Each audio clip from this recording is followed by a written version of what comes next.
This is the Coach's Wife Life podcast. I'm Kristen Eargle, your host, a former TV sports reporter and fellow college football coach's wife. I'll go one-on-one with the strong women who are the backbone of college athletics and athletics of all levels.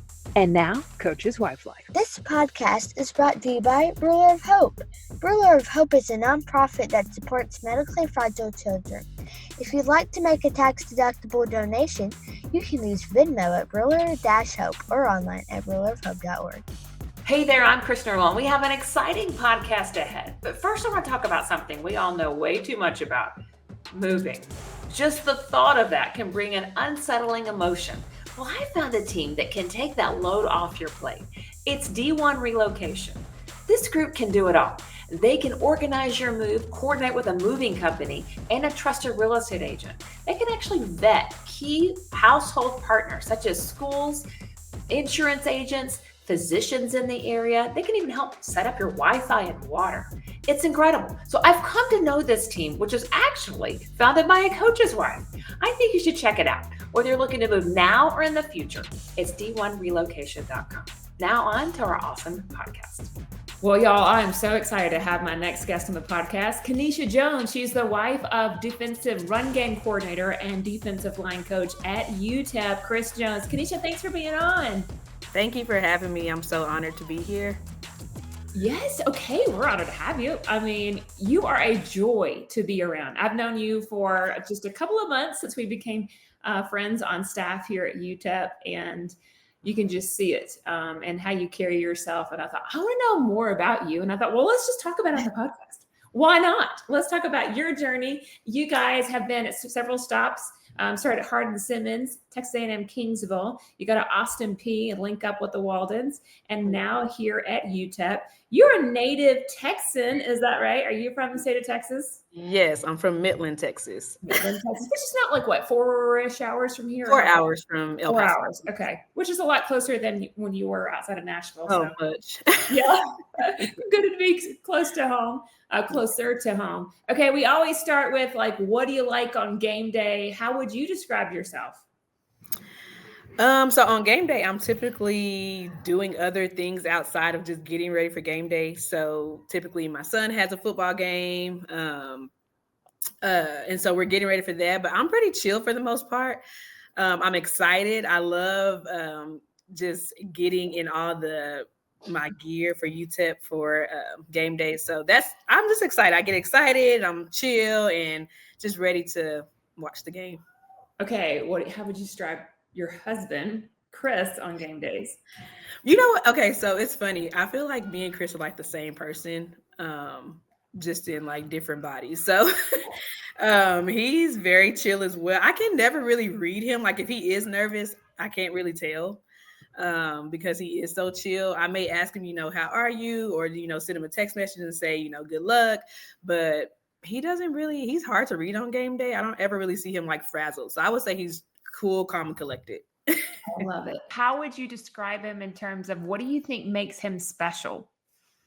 Ooh, I think his like passion for the game. He's okay. So he's very passionate. I know like when people see him, he can seem very chill, but I've seen him on the sidelines. And if you see him on the sidelines, he's older now. So he's like calmed down a lot, but his passion and love for the game, I think that's what makes him like really special as a coach, is that the boys can see it. They, he might get rowdy and he walks really fast on the sidelines. He talks really fast on the sidelines. And I always laugh because I'm like, I seen you and what were you mad about? Or, what were you talking about?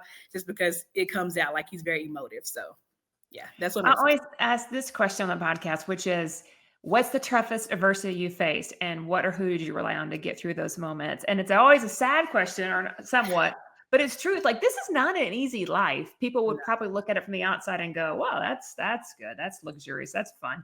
But there's obviously blessings to it. There's a tremendous amount of impact that we have that we don't take for granted. But there are hardships that we go through. What would you say has been some of the toughest things you guys have walked through? So in this life of coaching, we have been very blessed to not like lose a job or get fired from anywhere. Like we've been very blessed for that, but it's been a uphill battle. Like trying to get to where he wants to be. And so obviously with where he wants to be, he wants to be coaching like upper level. So we're getting there. But we started at Hardin Simmons. That's a D3 school. We loved it. I loved the culture there. But he wasn't really making a lot of money there. So that's where we started. Just, I think when I met him, I think he was making like $25,000 a year.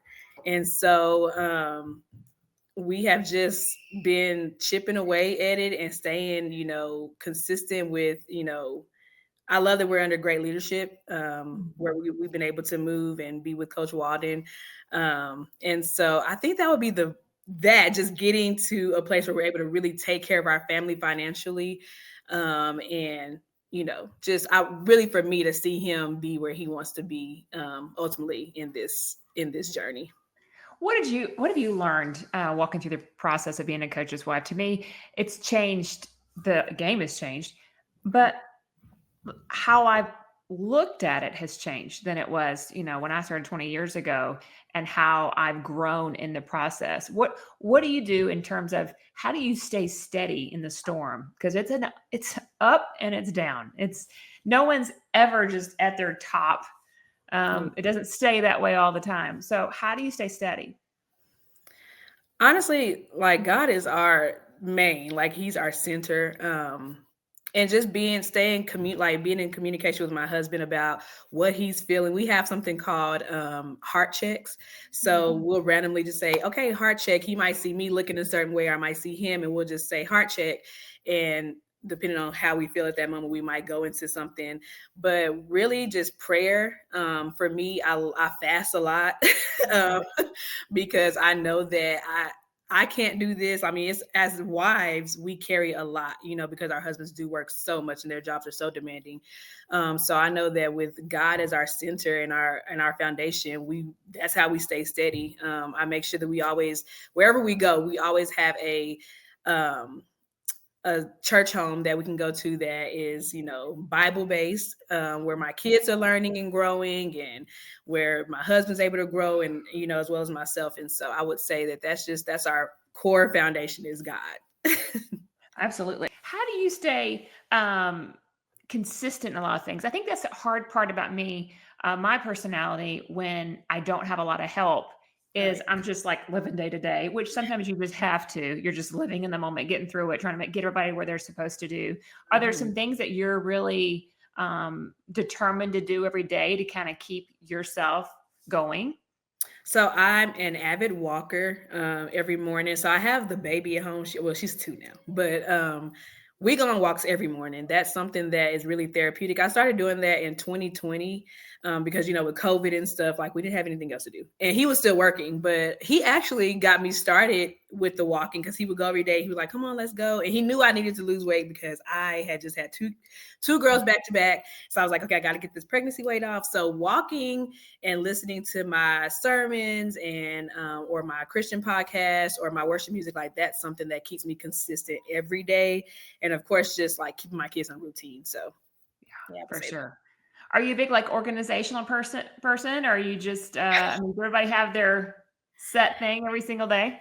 I would say so. I'm not like a crunchy mom. You know that they say people are like, some women are crunchy moms. I'm not really her, but I do like my kids, like they have structure. And so like, but I'm also very chill. So like, I know that they've been in school all day. So come home, you can chill, you can have tablet time, TV time, then we do homework or sports, whatever that looks like.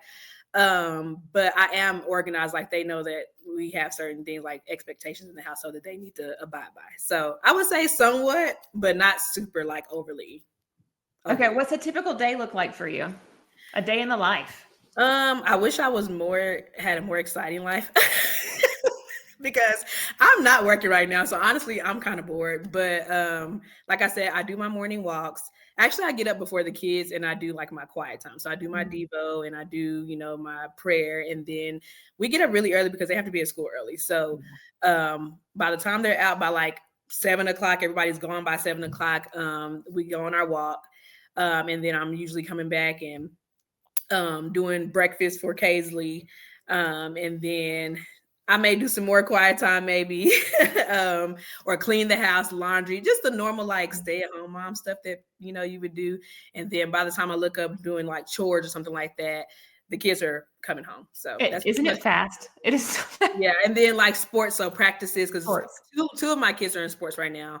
Cortland is actually in 2 sports. He's in football and soccer. So practices and stuff like that throughout the 2 week. things I want to ask about. The first one I want to talk about, you talked about your devotional time. So what's hitting you lately? What's kind of stirring your heart? Ooh, so I think that God is trying to tell me that this is who I am, but I've been in Genesis 32, where it's talking about Jacob and how he was basically his identity and how he just was a trickster. Now, I'm not a trickster, but there's other things in that story that I feel like God is trying to show me about myself.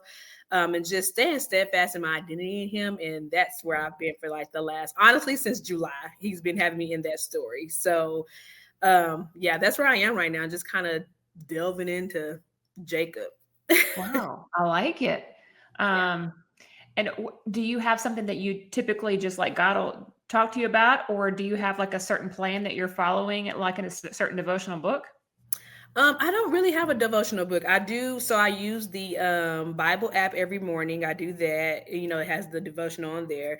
I do the Glorify app. Sometimes the Glorify app gives me a little bit like more of a punch that I need. Mhm. And then if I'm like I said, since July, I feel like I've been, which, I feel like God has called me to deal with women and their identities and their purpose.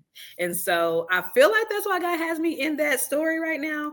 And so sometimes if it's something like I'm going through like an identity, something with my identity or something he's trying to prune out of me, then he'll typically like show me something consistently, whether it's like on Instagram or something I'm looking at and I'm like, okay, or it'd be at church and the pastor starts talking about it. I'm like, okay, so this is so I kind of stay in it because that's what he shows me.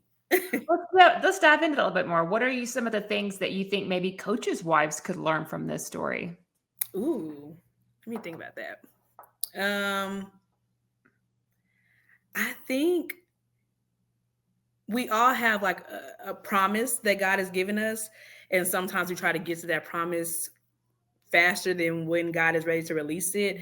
And we all have something in us that he's trying to show us about who we are, that sometimes with being a coach's wife, okay, let me see how I can say this.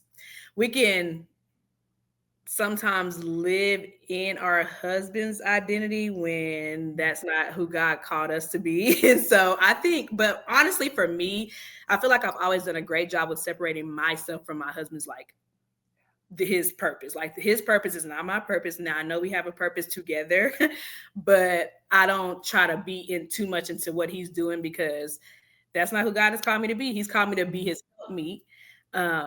And our purposes, they do coincide, but I don't think that I try not to be in like this is what God has called him to do.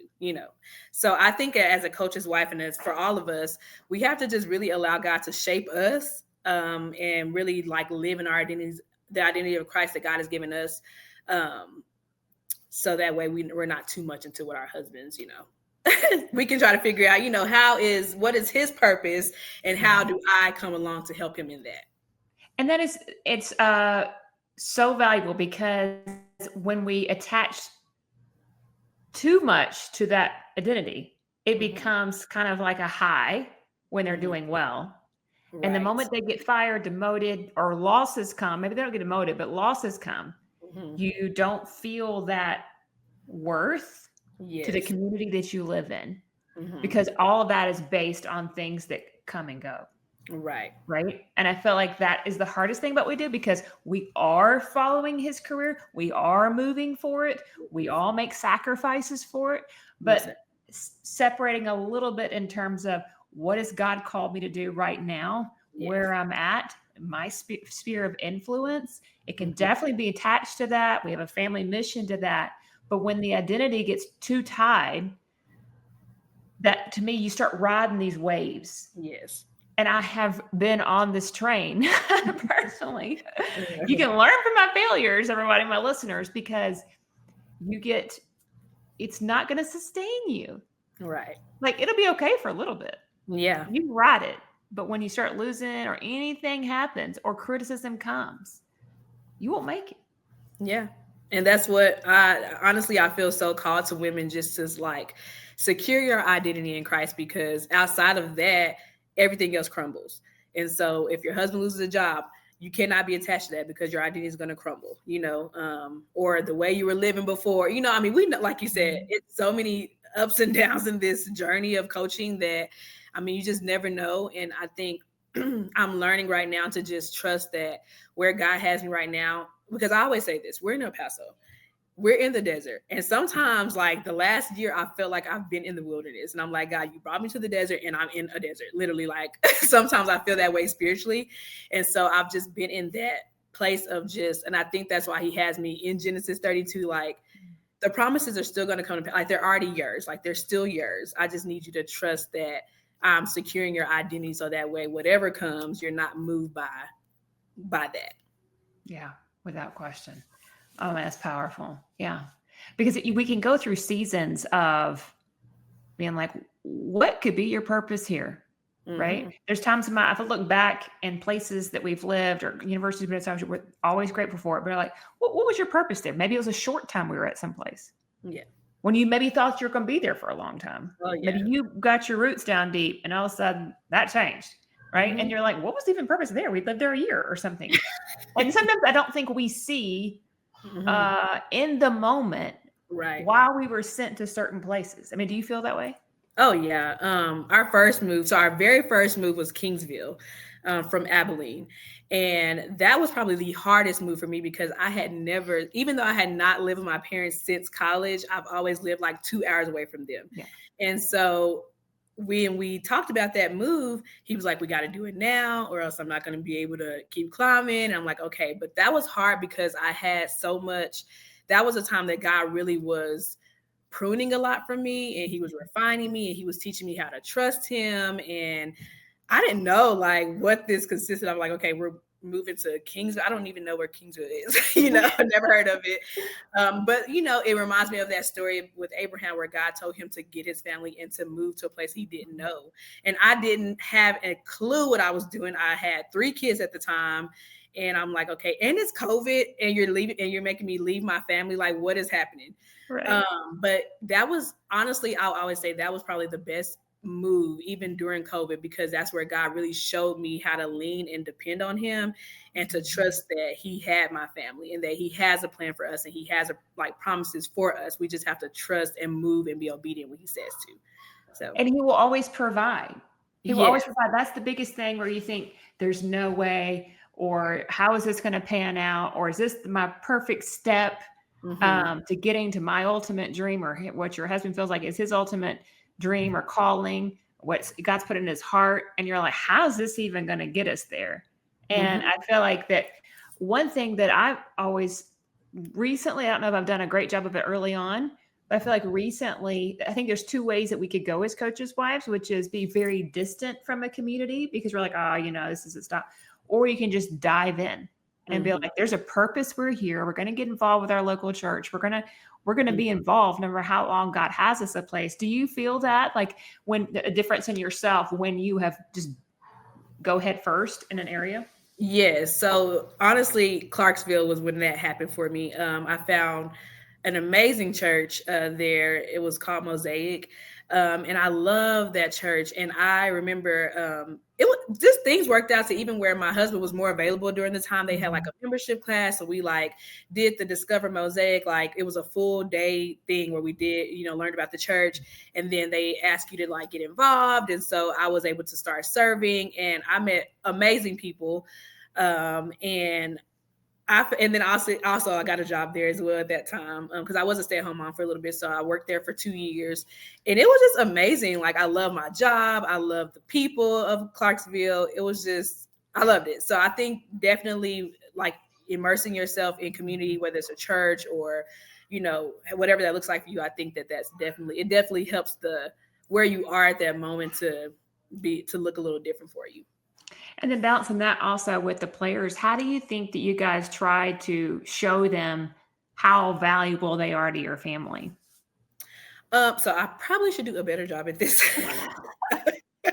That's what I always say. Like, I tell other coaches, I was like, oh my gosh, like, I want to be like you, because I don't honestly do a whole lot of things with the players. But with Chris, he does, that he'll take them out to eat, or, he'll invite us as a family and we'll go out to eat with the players and stuff like that.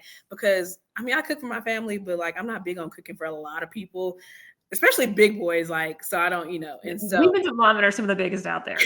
Yes, and so I'm like, look, we can take them to eat, but just let them know, like, anytime, if you need our home, it's always open. And then if you need a meal, let us know, so just that type of stuff. Okay, I got to pause you there because you are a phenomenal cook. Okay, y'all, let me tell you, she home cooks stuff for the tailgate. Now, I've been picking stuff up. I don't think I've made anything from scratch yet. And I love to cook. I have Coach's Wife Life Cooks as a newsletter. And here she is cooking these homemade sliders. What did you make that last time? The first time was the hamburger sliders. And then this past weekend was the barbecue chicken sliders.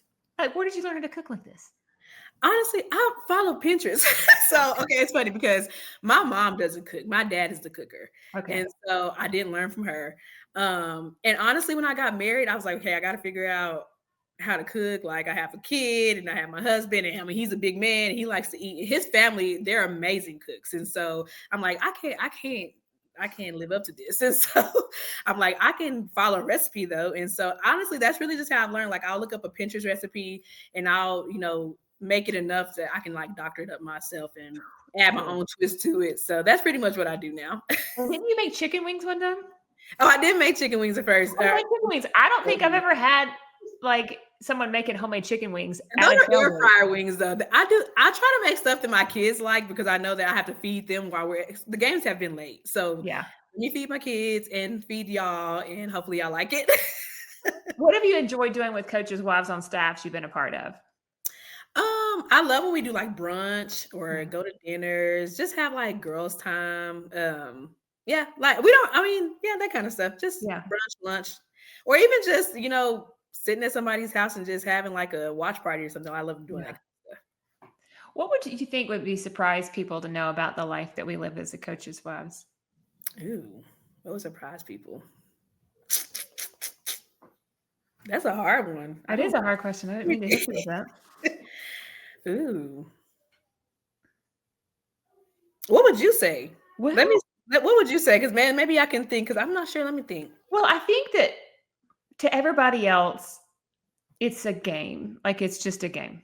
Mm-hmm. And they can just go, hey, they get upset and they move on, and then they go back to their job and work. And that's where for us, it is just, it means so much because it has so much to do with our life, our future, our insurance, everything. So it's just, they look at it like they can just say whatever they want sometimes, and they don't think what maybe the coach's kids are hearing at school. That can be a little bit hard, but I mean, that's the world we live in. People can say what they want, and I understand that, but it's just like, it's one aspect that I don't think people think of, like what it feels like to your kids and stuff. Yeah. Okay. So maybe after you said that, I would say, so we try to honestly, because you know how some people are like, yeah, I'm a coach of so-and-so school. Honestly, we keep that under wraps as much as we can. Really? Just because, especially when you're in a rebuild program, hard to like, see the fans and like their feedback. And so sometimes we can't keep that from people. And so I think just them saying, oh, like, you're not, especially when, okay, we have been to a lot of military towns. And so a lot of people think because we move so much that we're military. And so we eventually have to say, no, like, we're a coaching family. Like, my husband coaches football, and like, that's how we get into all that. But I think that would surprise people, like, just how they really want to know what the coaching world looks like and what that, as a family, what that looks like. So I would say that probably just, us keeping it under wraps and not being as open as people would think we would be with it. I think that would be surprising, because some people just live and die off being able to tell somebody that. Yeah. Yeah. But that's good too. It also helps your kids' identity. Like, to keep it, your identity is not the success or the not success of your dad. Your identity is in Christ, right. Which is what you're teaching, and I'm teaching my kids, and some don't, that's fine. But, that helps them deal with that some. And how do you navigate getting everybody to their sporting events all the time? That has been a twist. that I did Ooh. not really anticipate. I'm like, how am I getting everybody to their spot right now? I don't know as we record this how I'm getting both of the kids to their events tomorrow night. Like, I don't, I still don't Ooh. know. I'm like, somebody's gonna have to skip a practice. You're gonna have to No. flip a coin. Like, So I think going back to that community yeah, topic, so okay, so I didn't used to be this way. I used to be like, oh, I can do it, I can handle everything, and I'll make it work. But like I asked the coaches, like especially for Cortland, like, I can bring him to practice, can you bring him home? yeah. Or like for Kensington, she's in soccer right now. Typically I'm able like to take, she's younger, so I have to stay in practice with her and stuff like that. But I try to, and with me having 4, I try to keep it to where it's like staggered a little bit, or they're either on the same team. So right now, Carrington, which is the 6-year-old, she chose not to do any sports right now, so that worked. So I think either just asking for help, with people that you trust, like on the team, and then obviously just making it work some kind of way. They might have to. For me, I know your kids are older, so or your daughter's older, so I think it's a little easier for her. But for me, I'm like, you have to miss practice today or something. I know for her, she probably can't miss practice because she's Yeah, they won't play her. right now my kids are just like kind of starting Yeah. out, so it's a little easier. It is. I've had to learn how to rely on others, and then I just found a babysitter, which is amazing. I hadn't found anybody yet, and so this has been life changing for me to be able to, getting connected in a community, church, and things like that, where you can meet people, and that's a huge thing. Not to isolate yourself, and calling on your fellow coaches' wives. Like I don't like asking for help, but lately I've had to with some of the fellow UTEP. Wow, I can't say that. Fellow UTEP wives, just kind of reaching out for some That help. too, yes. I didn't say All that in the part. same boat. Like, Yeah. I didn't say that part. But honestly, because I don't live on that side of town, so it's hard for me to say, hey, can y'all help? But if it is like something that I need, if I need the kids to for somebody to watch them, I'll do that kind of stuff as well. okay, what would you say is the most rewarding part to you about being a coach's wife? Just seeing my husband, like I love watching him. I love just how happy he is to be a coach and be doing what he loves to do. That's really rewarding for me, because it helps me to see that like my sacrifices are not in vain, because he really loves what he's doing and he doesn't feel like it's work. And so that helps me to be able to have peace in my mind, about even the sacrifices I'm having to make as a wife. So I would say that. Okay, so rapid fire questions. Are you ready? I think. Okay, I'm actually going to think a few on the fly. You're not even prepared for these. Okay. Here we go. I am always at a softball event and I hear walk-up music. So what would be your walk-up song? I'm a millennial and so I would say like T.I., like the Bring 'Em Out song. I don't know. I like that song. That's just something I like, I was growing up on. So yeah, I would say that. That's a good one. I like some T.I. with those walk-up songs. When they hit, I'm like, oh, here we go. Yeah, it's like somebody's mom picked that song out. Okay, what's one item on your bucket list that you have checked off and one left to check off? Okay, so y'all might be surprised. Maybe not. I don't know. So my first time ever flying was in 2023. I had never been on a plane before, and that was my first time flying, but it wasn't like somewhere, it was to El Paso. Like I was actually coming to bury my grandmother, and literally the next month we learned that we were moving here. But that was I had always wanted to fly, and I was always like so anxious about flying, and I got the opportunity to do it then. I love it. Okay, what's something left on your bucket list? I want to go to Jamaica. That is what's left on my bucket list. I want to go to Jamaica, or I want to run a 5K. Ooh. What is your go-to meal to cook? Ooh. Okay, so lately it's been sweet. What is it called? Meatballs with the sweet chili. That's been my go-to meal. So I do just some frozen meatballs, and I take I cannot think of the sweet chili I like. It has the black man in it. I cannot think of the name, but it's like a sugar-free sweet chili, or I like the Panda Express sweet chili, and I'll just put that in the crock pot or in a regular pan and let that go, and then I'll do like potatoes with it or some type of vegetable. Oh, I need this recipe. Okay. If your husband were to come home and surprise you with concert tickets, what would be printed on that e-ticket? Because everything's now e-ticket. Right now, it would be the Brandy and the Monica concert because they're touring right now, and that was my childhood growing up, Brandy and Monica. So that would be who I want to go see. That on the ticket. Outside of the Sun Bowl, which is our stadium, what is one of the coolest places to watch a game?